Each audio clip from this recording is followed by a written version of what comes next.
Hi అండి. Welcome to our channel. ఈరోజు మనము బ్రెడ్ కట్లెట్ చేస్తున్నామండి. ఇది వైరల్ అయిన బాగా మంచి రెసిపీ అండి. ఈరోజు ఎలా చేస్తున్నాం చూడండి. ఇది 2 నిమిషాల్లో చేసుకునే ఐటమ్ అండి. దీనికి ఫస్ట్ కావాల్సినయండి మనము 4 బ్రెడ్ తీసుకున్నాను. ఫస్ట్ మనము వాటర్ పోసేసుకుందామండి. ఇది మనం చూడండి వాటర్ వేయగానే ఇట్లా వచ్చేస్తాయి కదా. ఇది మనము పిండుకొని ఈ బౌల్లో వేసేద్దాం. చూసారు కదా ఇలా. మనము ఎగ్ పగలగొట్టుకున్నాం కదండి. 3 ఎగ్స్ తీసుకున్నాము. మేము 3 మెంబర్స్ చేసుకుంటున్నామండి. అందుకని తక్కువ తీసుకున్నాను క్వాంటిటీ. ఇప్పుడు మీరు ఎక్కువ ఉన్నారు అనుకో అప్పుడు ఎక్కువ తీసుకోండి. ఫస్ట్ మనము ఈ జానంతా తీసి ఇలా పక్కన పెట్టుకోవాలి. ఇప్పుడు మిరియాల పొడి, కొంచెం జీలకర్ర పొడి, స్మెల్ రాకుండా ఉండేదానికి కొంచెం సాల్ట్, సన్నగా తరుక్కున్న కీర అండి. మీకు దగ్గర క్యాప్సికమ్ ఉంటే వేసుకోండి.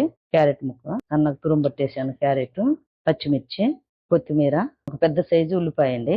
సన్నగా చాసింగ్ చేసుకున్నాను. ఇప్పుడు ఇవన్నీ మనము బాగా కలుపుకుందాం. ఇలా ఇలా మనం చేయితో బాగా కలిపామనుకో బ్రెడ్, ఎగ్, ఉల్లిపాయలు, పచ్చిమిర్చి అన్ని బాగా కలిసిపోతాయండి. చూసారు కదా. ఇలా వేసేసుకుంటే మనం ఆయిల్ వేసుకుంటే బాగా ఉంటాయండి. సింపుల్ అండి. ఇలా మనం చేసుకున్నాం అనుకో ఈవినింగ్ కూడా టీ తాగేటప్పుడు ఇలా చేసుకొని తింటే చాలా బాగుంటాయండి. ఇప్పుడు క్లైమేట్ కూడా బాగా వర్షాలు పడతా చాలా చల్లగా ఉంటుంది కదా. ఈజీగా స్నాక్స్ ఇలా చేసుకోవచ్చండి.